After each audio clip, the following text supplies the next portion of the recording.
देश के विकास के पहियों के रथ को वो गति दे रहे हैं। जी हाँ, जो कहा वो किया। सपने दिखाने वाला वो राजनेता नहीं, जो दिल में है वो जुबां पे है। जी हाँ, इसीलिए मुझे याद आता है स्वर्गीय बाला साहब ठाकरे, उन्हें रोडकरी कहा करते थे।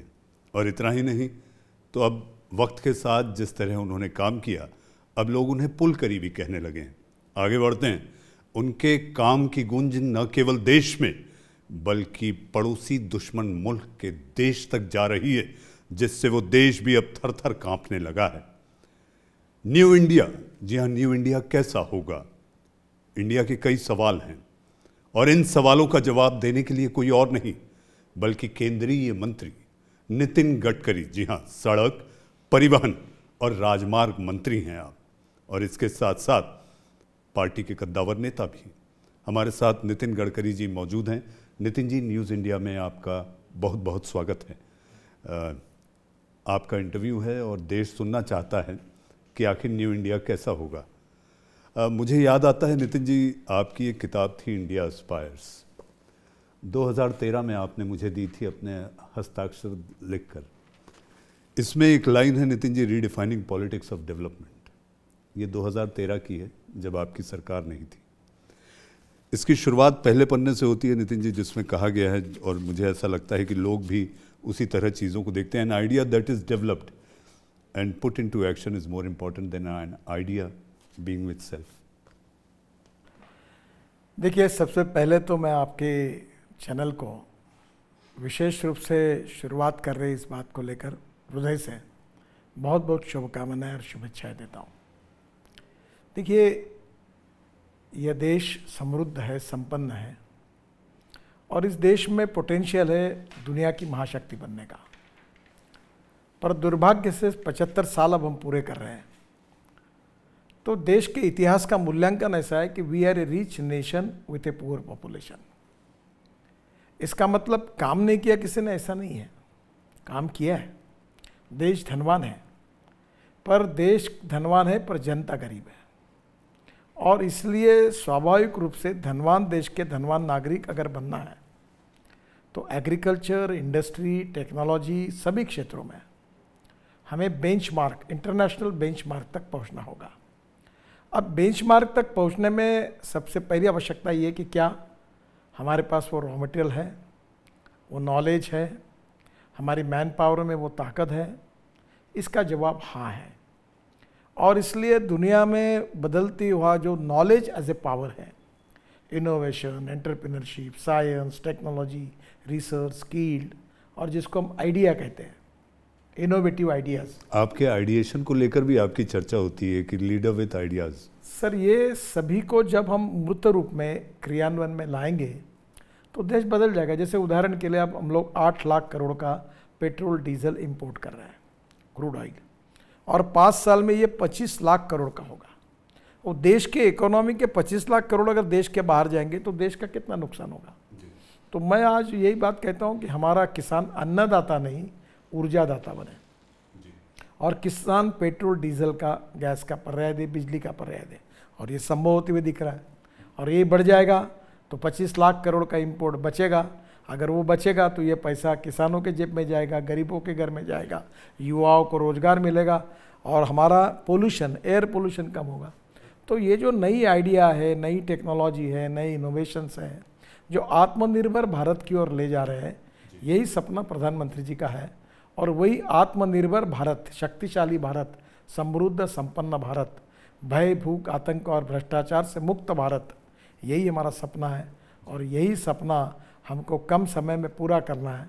और गरीबी, भूखमरी, बेरोजगारी, महंगाई को हटाकर हम दुनिया की सुपर इकोनॉमिक पावर बने, इसीलिए हम सब लोग काम कर रहे हैं। जी नितिन जी, आपने कहते कहते मुझे ऐसा लगता है एक संदेश भी दे दिया। हालांकि मैं उसमें बाद में आता, लेकिन आपने किसानों को लेकर बात कही, तो ये संदेश किसानों को लेकर भी आप कहना चाहेंगे कि जो 11 महीनों से रास्ते पर हैं, साल भर पूरा होने जा रहा है, उनके लिए भी ये संदेश? देखिए, मैं आपको बताता हूँ कि आज देश में चावल सरप्लस, क्योंकि प्रोडक्शन हमने किसानों ने हासिल किया, गेहूँ surplus, corn surplus, sugar surplus. हमारे देश में केवल एडिबल ऑयल सीड की कमी है। अब मुझे बताइए कि आज हमारे देश में अगर ये इतना सरप्लस है तो आज गोडाउन में रखने के लिए जगह नहीं है। हरियाणा पंजाब में मंडी में रखा गया है तो बरसात के कारण नुकसान होता है। तो क्यों नहीं हम इससे हमारा इथेनॉल बनाए। और मैं अब इथेनॉल पे चलने वाली फ्लेक्स इंजन की गाड़ियाँ ला रहा हूँ जो ट्रांसपोर्ट मंत्री होने के नाते, जिसमें 100% पेट्रोल और 100% बायो इथेनॉल डाल सकते हैं। तो अब पेट्रोल की जगह इथेनॉल चलेगा और इथेनॉल के कारण किसान समृद्ध बनेगा और पर्यावरण भी अच्छा होगा, पेट्रोल डीजल की तुलना में प्रदूषण भी कम होगा। तो यही तो देश का प्रगति और विकास का मापदंड। जी नितिन जी, चूंकि आपके काम को लेकर जितनी गूंज होती है, आपने एक सड़क बनाई है जो भारत की अपने आप में एक अनूठी सड़क है, एक ऐसा महामार्ग जिसे साउंड प्रूफ हाईवे कहा गया है। ये साउंड प्रूफ हाईवे आपके जहन में कैसे आया और ये किस तरह का हाईवे है? देखिए, जहाँ विशेष रूप से वाइल्ड लाइफ की सेंचुरीज हैं तो वहाँ हमारी देखो 3 बातें इंपॉर्टेंट, इकोनॉमी, उसके साथ इकोनॉमी के साथ एथिक्स जो हमारे सिद्धांत है, जीवन मूल्य है, एजुकेशन से आते हैं, और तीसरी बात इकोलॉजी एंड इन्वायरमेंट। अब मुझे बताइए, अब सवाई माधोपुर फॉरेस्ट है, उसके बीच में से रोड बना देंगे तो लोगों को तकलीफ होगी, सब प्राणियों को भाग जाएंगे वो। तो हमने टेक्नोलॉजी का उपयोग करके वहाँ अंडरपास ओवरपास होता है, अंडरपास बनता है फॉरेस्ट में, हमने ओवरपास बना है। ये नीचे से जा रहा है रास्ता और ऊपर में फॉरेस्ट है। तो एक मैंने कार्टून देखा वहाँ कि एक लड़का अपनी माँ को बता रहा है कि देखो माँ, वो शेर ऊपर बैठा है और गाड़ी नीचे से जा रही।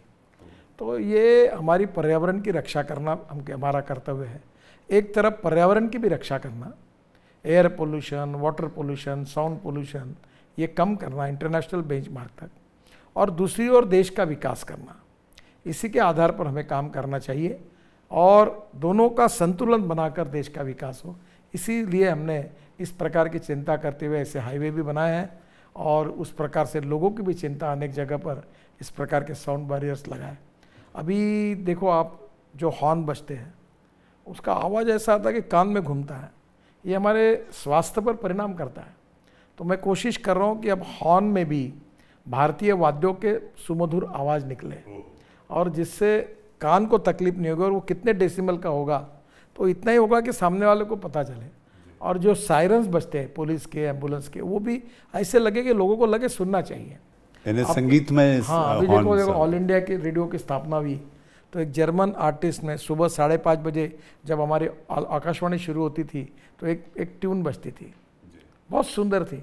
तो आह्लाददायक हो, आनंददायक हो, लोगों को कर्कशता न जाए। तो धीरे धीरे हर चीज़ में, अभी हम पानी में, मैं जब वाटर रिसोर्स मंत्री था तो 25,000 करोड़ गंगा शुद्धिकरण के लगाए।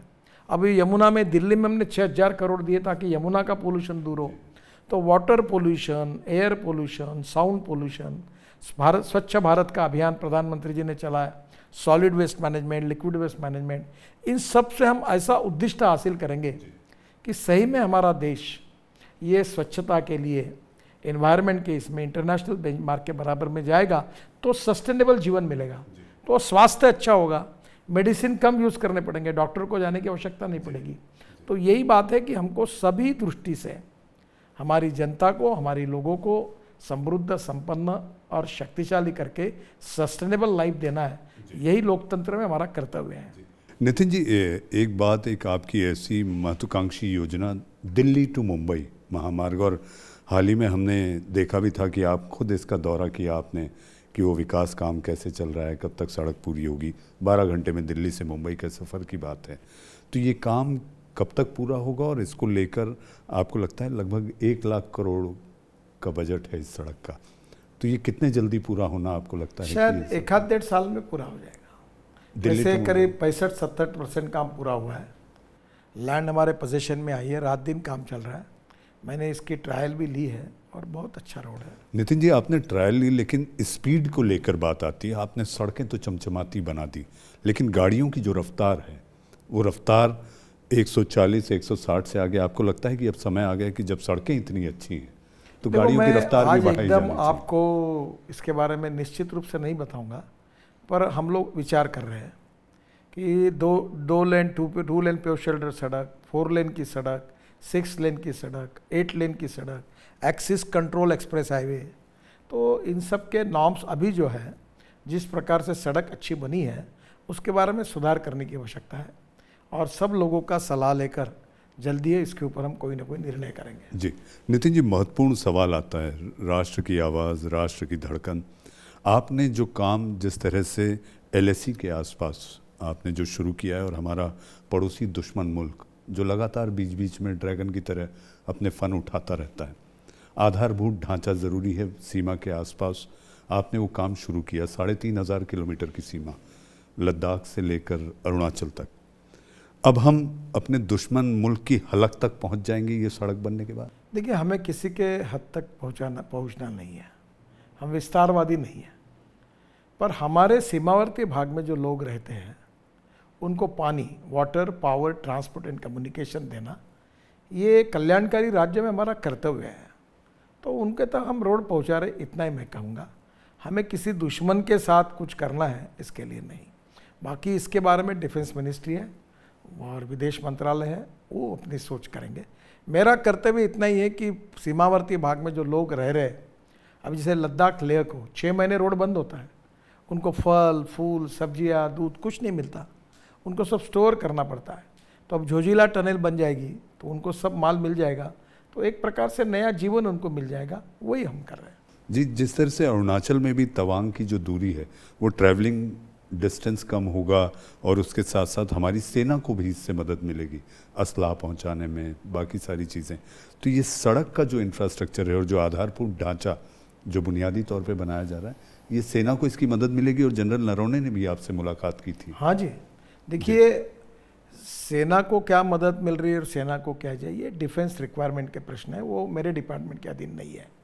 पर रोड में सभी लोग जाते हैं, तो उन रोड को बनाना, और अभी जैसे मैं आपको बताता हूँ, वो जो आप बात कर रहे हैं अरुणाचल की, उस प्रदेश की, उसमें क्या है कि 1 किलोमीटर को 10 करोड़ लगते हैं। तो मैं ये सोच रहा हूँ कि 2 करोड़ 1.5 करोड़ रुपए 2 लेन पेव शोल्डर रोड, उस सॉइल स्टेबलाइज करके उसमें बिटुमिन लेयर तैयार करके, क्या हम 2-1.5 करोड़ खर्चा करके रोड बना सकते हैं, क्योंकि वहाँ ट्रैफिक उतना नहीं है। तो कम, हमारे पास पैसे की भी कमी है, कम पैसे में अच्छे रोड कैसे लोगों को दे पाएंगे, इसके ऊपर हम काम कर रहे हैं। और हम कोशिश करेंगे कि जो सॉइल स्टेबलाइज करने लोग, इनसे 5 साल की 10 साल की गारंटी मांगेंगे, और वो गारंटी मिलेगी तो निश्चित रूप से हम उनको काम देंगे। जी नितिन जी, एक और बात, जो हमारे महामार्ग आपके देखरेख में बनाए गए, उसमें फाइटर जेट को लेकर आपका एक राजस्थान का भी कार्यक्रम मैं देख रहा था कुछ दिनों पहले, जिसमें फाइटर जेट उतर रहे हैं। तो अब जो हमारे सीमावर्ती इलाके या जहां हमारे एयरबेस हैं, तो क्या ये ध्यान में रखकर बनाए जा रहे हैं कि अगर देखिए, वहाँ हम लोग 20 एयर स्ट्रिप बना रहे हैं, उसका काम शुरू है। तो वो फाइटर जेट ही उतरेंगे ऐसा नहीं, वो भी उतर सकते, कोई भी हवाई जहाज उतर सकता है। अब वहाँ 300 किलोमीटर क्षेत्र में एयरपोर्ट नहीं है, तो हम छोटा सा एयरपोर्ट बनाएंगे, तो दिन में एक विमान दिल्ली मुंबई से वहाँ जाएगा और वहाँ के लोगों को लेके आएगा, तो कमर्शियल फ्लाइट भी जाएगी। तो एक प्रकार तब तक रोड बंद रहेगा। तो ये एक प्रकार से रिवोल्यूशन है कि हर डिस्ट्रिक्ट को, बैकवर्ड एरिया को, सीमावर्ती भाग को, जिनके पास एयरपोर्ट नहीं है, उनको भी ये सुविधा मिलेगी, और ये निश्चित रूप से देश के विकास के लिए और देश की सुरक्षा के लिए, दोनों के लिए भी उपयोगी होगा। जी जी, नितिन जी, बात करते हैं कोरोना की। कोरोना में जिस तरह से आपने काम किया, काफ़ी सराहा गया। लगातार इतना ही नहीं, तो वहाँ आपने लोगों को कैसे मदद पहुँचे, रेमडेसिविर की फैक्ट्री तक का निर्माण उतने कठिन कार्य में आपने किया। कोरोना की तीसरी लहर को लेकर भी आप तैयारी में जुटे हुए हैं, और मेरी जानकारी ये कहती है कि 2-3 दिन पहले आपने नागपुर के पास कहीं ऑक्सीजन प्लांट का भी आपने उद्घाटन किया। कोरोना की तीसरी लहर को लेकर आप क्या कहना चाहेंगे, क्या लगता है आपको? ये मुझे लगता है अब तो संभावना नहीं है। लहर के बारे में क्या करना और नहीं करना, ये तो स्वास्थ्य विभाग का अधिकार है, वो करेंगे। पर मैं तो इतना ही कहूँगा कि हम सब लोग think for the best and prepare for the worst. तो हम अपने लिए हॉस्पिटल्स, ऑक्सीजन, वेंटिलेटर्स, दवाइयाँ, इसमें हम पूरे तैयारी से रहे। अब संकट आने की संभावना लगभग बहुत कम है, फिर भी आता है तो हम लोग तैयारी से रहे, इतना ही इसका बोध हमने लेना चाहिए। जी नितिन जी, जितना मैं आपको जानता हूँ, बीच बीच में आपको गुस्सा आ जाता है। अगर कोई काम नहीं करता तो आप अधिकारियों से कहते हैं संभल के रहना, ठोक दूंगा। तो ये ठोकने वाला आपको नाराज़गी या गुस्सा क्यों आता है? नहीं, ऐसा कोई गुस्सा नहीं आता। प्रश्न ऐसा है कि जब काम ठीक नहीं होता, क्वालिटी ठीक नहीं होती, तो देश का नुकसान होता है। और कभी कभी अगर जानबूझकर गलतियां करके गलत काम होता है तो उनको गुस्सा भी करना पड़ता है। पर ओवरऑल मैं ये मानता हूँ कि काम अच्छा करते हैं लोग। अब देखिए, कोई एक आधे बार मैं नाराज़ हुआ किसी काम पर तो वो छपा जाता है, पर मैं इतना बड़ा, अभी कोविड के समय भी हमने 3 वर्ल्ड रिकॉर्ड किए। जो 2 किलोमीटर पर डे था वो 38 किलोमीटर पर डे रोड बना है। हमने मुंबई बड़ौदा सेक्शन पे 2.5 किलोमीटर सीमेंट कंक्रीट रोड 4 लेन 24 घंटे में बना है। हमने सोलापुर विजयपुर सेक्शन में एक करीब 26 किलोमीटर रोड 22 घंटे में बना है। वर्ल्ड रिकॉर्ड हो गया Guinness book of world record में। अब ये तीनों रिकॉर्ड करने वाले मैंने थोड़ी रोड बना है, ये कॉन्ट्रैक्टर, ये इंजीनियर्स, अधिकारी, सब ने रात दिन मेहनत की। और इसलिए जो भी अच्छा काम हुआ है इसका श्रेय केवल मुझे नहीं है, हम सब लोगों की जो टीम है जो मिलकर काम कर रही है उसको इसका श्रेय है। और ये मिला जुला सबका प्रयास है। कभी कभी मंत्री होने के नाते इसका क्रेडिट भले मुझे मिलता हो, पर इन सब लोगों की मेहनत और परिश्रम उसके लिए। लेकिन आप नाराज हो जाते हैं नितिन जी, कई बार आपने नाराज। ऐसा तो मैं नाराज, खुश भी हो जाता हूँ, धन्यवाद भी देता हूँ, अभिनंदन भी करता हूँ। अच्छा काम करे तो पीठ पे हाथ भी घुमाता हूँ। देखिए, अच्छा काम कर रहे हैं उसको प्रोत्साहन देना चाहिए। अगर एक बार जानबूझ के कोई गलतियाँ करे तो उसको डांटना भी चाहिए। जी नितिन जी, डांटना भी चाहिए। अब बात आती है, चूंकि आप बैठे हैं और आपसे अगर राजनीति पे 1-2 सवाल ना हो तो फिर मज़ा भी नहीं आएगा। आप राजस्थान विधानसभा गए थे नितिन जी, वहाँ पर आपने एक व्याख्या की कि आखिर कोई नेता क्यों असंतुष्ट रहता है। फिर वहाँ पे आपने संतोष रहने के गुण भी बताए। आखिर विधायक मंत्री नहीं बनता तो उसे असंतोष होता है, तो ये राजनेता को संतोष कैसे मिले? देखिए, मेरा भाषण जो था वो राजस्थान के विधानमंडल के सामने था और मेरे सामने सभी पार्टी के एमएलए और मंत्री भी बैठे थे। मैंने कहा, राजनीतिक जीवन में राजनीतिक महत्वाकांक्षा रखना स्वाभाविक है, पर क्या राजनीति की प्रेरणा केवल व्यक्तिगत महत्वाकांक्षा है? हम एमएलए बने, एमपी बने, मंत्री बने, मुख्यमंत्री बने, यही हमारा उद्देश्य है? नहीं। हमारा ऐसा है कि हम लोग समाज का, गांव, गरीब, मजदूर, किसान का कल्याण करें। Politics is the instrument of socio economic reform. जिनको पीने के लिए पानी नहीं उनके लिए योजना बनाकर पानी पहुंचाए, जिनके गांव में रोड नहीं उनको रोड बना के दें, जिनको अच्छे अस्पताल नहीं उनको स्वास्थ्य की सेवाएं उपलब्ध करा के दें, जिन बच्चों को रोजगार नहीं उनको रोजगार मिला कर दें, जो लोगों को पढ़ाई के लिए अच्छी स्कूल कॉलेज नहीं वो दिए। क्या पर्यावरण के लिए पेड़ लगाए? हम लोग हमारे शहर में स्वच्छता का अभियान चलाएं। क्या हम लोगों के जीवन को नहीं बदल सकते? क्या हम गरीबी को दूर नहीं कर सकते? क्या हम बेरोजगारों को रोजगार नहीं दे सकते? तो मैंने कहा कि व्यक्तिगत महत्वाकांक्षा और दुखी रहना, अतृप्त रहना, असंतोष में रहना, इसके बजाय हम समाज के शोषित, पीड़ित, दलित लोगों का कल्याण करें, उनके लिए काम करें। उससे जो तसल्ली मिलेगी, जो समाधान मिलेगा, वो आनंद मिलेगा, वो इससे भी कई गुना ज़्यादा रहेगा। और इसलिए राजनीति में चलता ही है, हार होती है, जीत होती है। कभी लोग अच्छा कहते हैं, कभी बुरा कहते हैं, कभी रिकॉग्निशन मिलता है, रिस्पेक्ट मिलता है, कभी निगलेक्ट होते हैं। चुनाव जीतते हैं, कभी हारते हैं। तो मैंने कहा हमने अच्छा काम करते रहना चाहिए, चलते रहना चाहिए। यही बात मैंने थोड़ा सा मजाक का उदाहरण देते हुए बात कही थी। जी जी नितिन जी, आप मजाक में कई संदेश ऐसे दे देते हैं जो लोग लगातार उसे सुनते रहते हैं और फिर वो देश और दुनिया में वो क्लिप चलते रहती है। तो आपकी ये वाली क्लिप बड़ी ज़ोरों से चल रही है और मैं जब आज अपने दफ्तर में बैठा हुआ था तो मेरे इंटर्न्स ने आके मुझे कहा कि आप नितिन जी का इंटरव्यू करेंगे, तो सर उन्होंने ये भी कहा था। तो अब आगे बढ़ते हैं नितिन जी, बात की जाए जिस तरह से बिजली की कारों को लेकर आपकी चर्चा भी हुई है, दुनिया की कई बड़ी बड़ी कंपनियां, अब वक्त आ गया है आपको लगता है कि देश में बिजली की कारें? देखो, पहले मैंने आपको कहा कि 8 लाख करोड़ का इंपोर्ट पेट्रोल जो है 25 लाख करोड़ को जाएगा। तो हमें सभी अल्टरनेटिव को ढूंढना चाहिए, green hydrogen, electric, ethanol, methanol, biodiesel, CNG, LNG, electric. अब आपको एक बात बताता हूँ, मैंने आज ही एक इंटरव्यू में एक पत्रकार को पूछा कि भाई तुम्हारे पास गाड़ी कौन सी है? बोले पेट्रोल की है। तुम पेट्रोल पे महीने में कितना खर्चा करते हो? बोले 20,000 रुपये महीना। बोला कल उस गाड़ी से अच्छी नई गाड़ी और उसी प्राइस में आएगी 1.5-2 साल के अंदर, और वो गाड़ी में 20,000 रुपये पेट्रोल के बजाय 2,000 रुपये बिजली का खर्चा आएगा, तो क्या 18,000 रुपये तुम्हारे महीने में बचेंगे? नहीं। पेट्रोल से जो प्रदूषण होता है वो कम होगा तो देश का स्वास्थ्य सुधरेगा? वो नहीं होगा। और गाड़ी का मेंटेनेंस नहीं के बराबर होगा, क्योंकि ना कार्बन डाइऑक्साइड है, ना सल्फर है, ना कुछ है, ना कार्बोरेटर है। तो देखिए फिर ऊपर से फ़ायदा ये है कि ये पेट्रोल डीजल हम इंपोर्ट कर रही है, देश की बिजली है, सोलर पर आ रही है। अब हमारी 38% बिजली ग्रिड में सोलर है।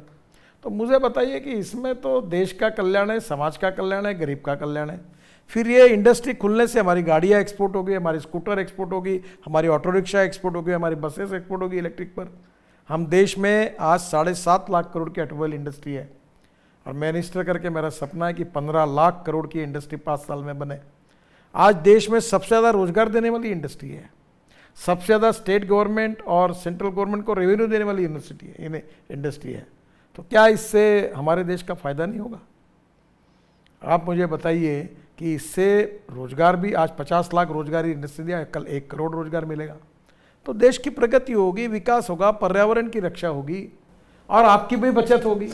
आपको पेट्रोल के भाव बढ़ रहे, जो नाराज है आप निकल जाएगी नाराज। जी जी जी, ये तो जनता नाराज है, इसको लेकर रोज पूछती है कि पेट्रोल के भाव कब कम होंगे। लेकिन जहाँ तक बिजली की बात की जाए नितिन जी, बिजली को लेकर भी समस्या है, कोयला मिल नहीं रहा है, ये भी बात आ रही है सामने। ये बात सच नहीं है, बीच में बरसात के कारण कोयला ट्रांसपोर्ट और कोयला निकालने में अड़चने थी।